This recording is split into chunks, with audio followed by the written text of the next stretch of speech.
ലോക്സഭാ തെരഞ്ഞെടുപ്പ് അടുത്തുകൊണ്ടിരിക്കുകയാണ്.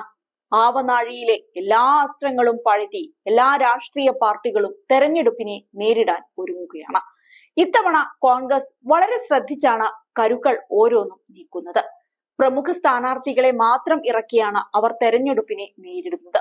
അതിനിടയിൽ പലരെയും മാറ്റി നിർത്തുന്നത് കോൺഗ്രസിന് തലവേദന സൃഷ്ടിക്കുകയാണ്. ഇപ്പോഴിതാ തെരഞ്ഞെടുപ്പ് അടുത്തിരിക്കെ അസമിൽ കോൺഗ്രസിന് കനത്ത തിരിച്ചടി കിട്ടിയിരിക്കുന്നു. ലംഘിപൂർ ജില്ലയിലെ നൌഭോച്ച MLA ആയ ഭരത് ചന്ദ്ര നാര കോൺഗ്രസിൽ നിന്ന് രാജിവെച്ചിരിക്കുകയാണ്. ലംഘിപൂർ ലോക്സഭാ സീറ്റിൽ ഉദയ് ശങ്കർ ഹസാരികയെ കോൺഗ്രസ് സ്ഥാനാർത്ഥിയായി പ്രഖ്യാപിച്ച് 2 ദിവസത്തിനു പിന്നാലെയാണ് ഈ രാജി. മുൻ കേന്ദ്രമന്ത്രി കൂടിയായ തന്റെ ഭാര്യ റാണി നാരയെ ഈ സീറ്റിലേക്ക് നോമിനേറ്റ് ചെയ്യുമെന്ന് ഭരത് ചന്ദ്ര പ്രതീക്ഷിച്ചിരുന്നു. ഭാര്യയെ തഴഞ്ഞതിനാലാണ് നേതാവ് പാർട്ടിയിൽ നിന്ന് രാജിവെച്ചത് എന്നതാണ് രസകരമായ കാര്യം. ഇന്ത്യൻ നാഷണൽ കോൺഗ്രസിൽ നിന്ന് ഞാൻ ഉടൻ രാജിവെക്കുന്നു എന്ന ഒറ്റവരി കത്താണ് കോൺഗ്രസ് അധ്യക്ഷൻ മല്ലികാർജുൻ ഖാർഗെക്ക് അദ്ദേഹം കൈമാറിയത്. ഭരത്ചന്ദ്ര നാര അസമിലെ കോൺഗ്രസ് മീഡിയ സെൽ ചെയർമാൻ സ്ഥാനവും രാജിവെച്ചിട്ടുണ്ട്. റാണി നാരയും ഉദയ് ശങ്കർ ഹസാരികയും മാസങ്ങൾക്ക് മുൻപാണ് ഭരണകക്ഷിയായ BJP വിട്ട് കോൺഗ്രസിൽ ചേർന്നത്. അന്നു മുതൽ ലംഘിപൂർ മണ്ഡലത്തിലെ സീറ്റിനായി ഇരുവരും കടുത്ത മത്സരത്തിലായിരുന്നു. തുടർച്ചയായി 3ാം തവണയും ഈ സീറ്റിൽ മത്സരിക്കുന്ന BJP സ്ഥാനാർത്ഥി പ്രധാൻ ബറുവയ്ക്കെതിരെയാണ് ഉദയ് ശങ്കർ ഹസാരിക മത്സരിക്കുന്നത്.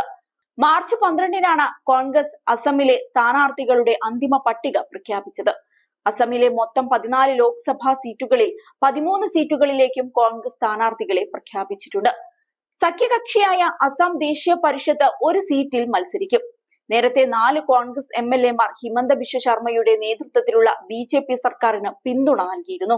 ശശികാന്ത ദാസ്, സിദ്ദീഖ് അഹമ്മദ്, കമലാഖ്യാദെ, ഫുർഖഹസ്ത, ബസന്തദാസ് എന്നിവരായിരുന്നു അത്. എന്നാൽ ഈ MLA മാർ കോൺഗ്രസിൽ നിന്ന് രാജിവെച്ചിട്ടുമില്ല. അതിനിടെ ഒരു MLA ഷെർമാൻ അലി അഹമ്മദിനെ പാർട്ടി വിരുദ്ധ പ്രവർത്തനങ്ങളുടെ പേരിൽ സസ്പെൻഡ് ചെയ്യുകയും ചെയ്തിരുന്നു. അവിടെയും ഒരു കൊഴിഞ്ഞുപോക്ക് സംഭവിച്ചു. അടുത്ത കാലത്തായി കോൺഗ്രസിൽ നിരവധി കൊഴിഞ്ഞുപോക്കുകൾ സംഭവിച്ചിട്ടുണ്ട്. അതുപോലെ തന്നെ മറ്റു പാർട്ടികൾ വിട്ട് കോൺഗ്രസിലേക്ക് ചേക്കേറിയവരുമുണ്ട്. അസമിൽ നടന്നതുപോലെയുള്ള പ്രശ്നങ്ങൾ പ്രവർത്തകർക്കിടയിൽ ഇനിയും ഉണ്ടാവുകയാണെങ്കിൽ ഒരുപക്ഷെ കൂടുതൽ രാജികൾ സംഭവിച്ചേക്കാം. അതേസമയം അസമിലെ 14 ലോക്സഭാ മണ്ഡലങ്ങളിലേക്കുള്ള തെരഞ്ഞെടുപ്പ് 3 ഘട്ടങ്ങളിലായാണ് നടക്കുന്നത്. ഏപ്രിൽ 19, ഏപ്രിൽ 26, മെയ് 7 തീയതികളിലാണ് വോട്ടെടുപ്പ്.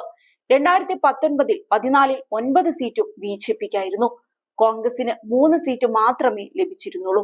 ഇത്തവണ കാര്യങ്ങൾ എന്താവുമെന്ന് കണ്ടു തന്നെ അറിയണം.